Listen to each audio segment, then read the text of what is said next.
Hi children, today we are going to do a page from the pupils book. So if you remember the past lesson that we started unit 10, this lesson speaks about growing up, no? How in our life there are different stages that we grow up, no? From a baby to an adult. In between all of that I've explained in the previous lessons. So this is how we grow up. Now today let's see what they want us to do in page number 63. Vocabulary, meaning those are words. So let's see body words. Okay. Now children, they gave us on page number 61 the parts of the body, right? You can see if you go back to page number 61, they gave us the parts of the body. So now they want to see whether we have really understood this.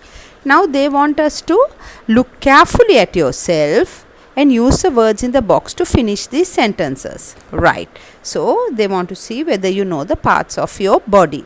Right. So these are the words that they have given us in the bracket. The word mouth, head, knee, arm, foot and hand. Now these are all words, children, that you all have heard before. You all know these are the parts of the body. Right. Now let's see the first sentence. My neck holds up my. What is the word you are going to put there? My neck holds up my. What does your neck hold? What is the word you are going to choose? The word head. My neck holds up my head. No, above your neck, it's your neck that holds up your head. Right. Number 2.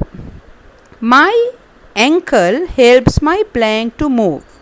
My ankle. Now do you know where your ankle is? Look at your ankle. Right. So they are asking us, my ankles helps my blank to move.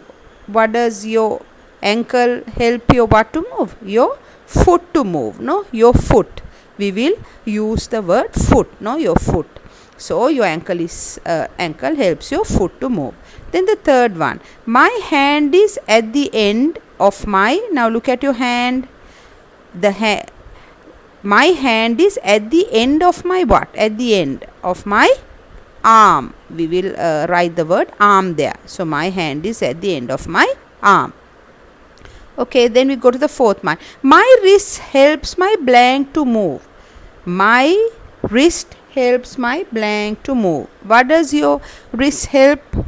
It helps my what? What does it help? It helps my hand. We'll write the word hand. My wrist helps my hand move. Right. Then the fifth one. My blank is under my nose. My blank is under my nose. What is under your nose? My mouth. My mouth is under my nose. You know where your mouth is and you know where your nose is. So your mouth is under your nose. Then the sixth one. My blank is halfway down my leg. My blank is halfway down my leg.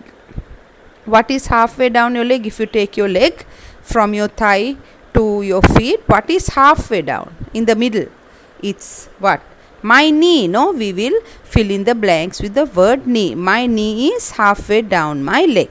Okay, children. So this is the way we are going to do the first set of questions to fill in the blank. Right. Then we come to B. Look back at the picture on page 61. Okay, so you all go to page 61. What is on page 61? It is the parts of the body. No, that boy, they have given us the parts of the body. Right. List other labels that could be added to the picture. Now what are they telling us to do? That we can list out other labels. Now they have only labeled some of the parts of the body.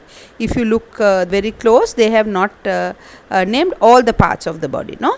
So they want us to list other things that we can list out for the parts of the body. So tell me, what are the other things that we can list out? We can list out the skin, nails, toes, eyebrows, ear, stomach.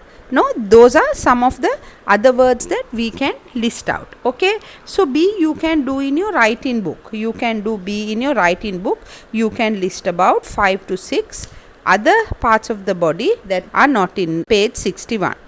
Okay. Now we'll go to the next one. Punctuation. capital letters, full stop and question marks. So what are we going to learn? Now we have already done lessons about capital letters, full stops and question marks. Now the other day you did a page on these questions. So let's see. Always remember, these things that they have stated here are very important. A sentence starts with a capital letter. You know that. You should know that by now. When we write a sentence, it starts with a capital letter. A telling sentence ends with a full stop. So a telling sentence ends with a full stop. So they have given us an example below that. This is a photograph of me. So if you look at the sentence, it has started with a capital letter and it has ended with a full stop. No, it's a telling sentence. They are telling us something. So it ends with a full stop. Some sentences end with a question mark. Now you know what the question mark is. So what are they saying? Some sentences end with a question mark. These are asking sentences. So what are they saying? If there is a sentence that is asking us a question, it ends with a question mark. So that when we look at the sign, we know they are asking us something. No, it's a question mark. Now look at the sentence they have given us. Is this a photograph of me? It's an asking sentence, right? They are asking us, is this a photograph of me? So you can see they have started with a capital letter and they have ended with a question mark. Okay, so this is the way you write a sentence. A sentence begins with a capital letter. If it's a telling sentence, it ends with a full stop. If it's asking sentence, then it starts with a capital letter and it ends with a question mark. Okay children, now the one below also you have to do in your English writing book. Choose a photograph you like from page 60. They want us to. Now you saw page 60. Page 60, what you have? That is the start of the lesson where they gave us 8 photographs of different ages. No, they started with a baby and they ended with an elderly person. So you know what is on page 60. It's a pictures of people at different ages, right? So the first question is, make up a telling sentence about the photograph. Now we'll say you choose a photograph. We'll say you chose the second photograph. So you have to make a sentence out of that picture. Then the second one, make up an asking sentence about the photograph. So for that also you can choose another photograph. Both the answers don't have to be on one photograph. For the first sentence you choose one photograph and for the second one you choose another one. So the second one should be, make up an asking sentence about the photograph. So children, by now you should know what is a telling sentence and what is a asking sentence. No, so for the telling sentence you start with a capital letter and end with a full stop. For the asking sentence you will start with a capital letter and end with a question mark. Okay children, so this is the work for today on page number 63.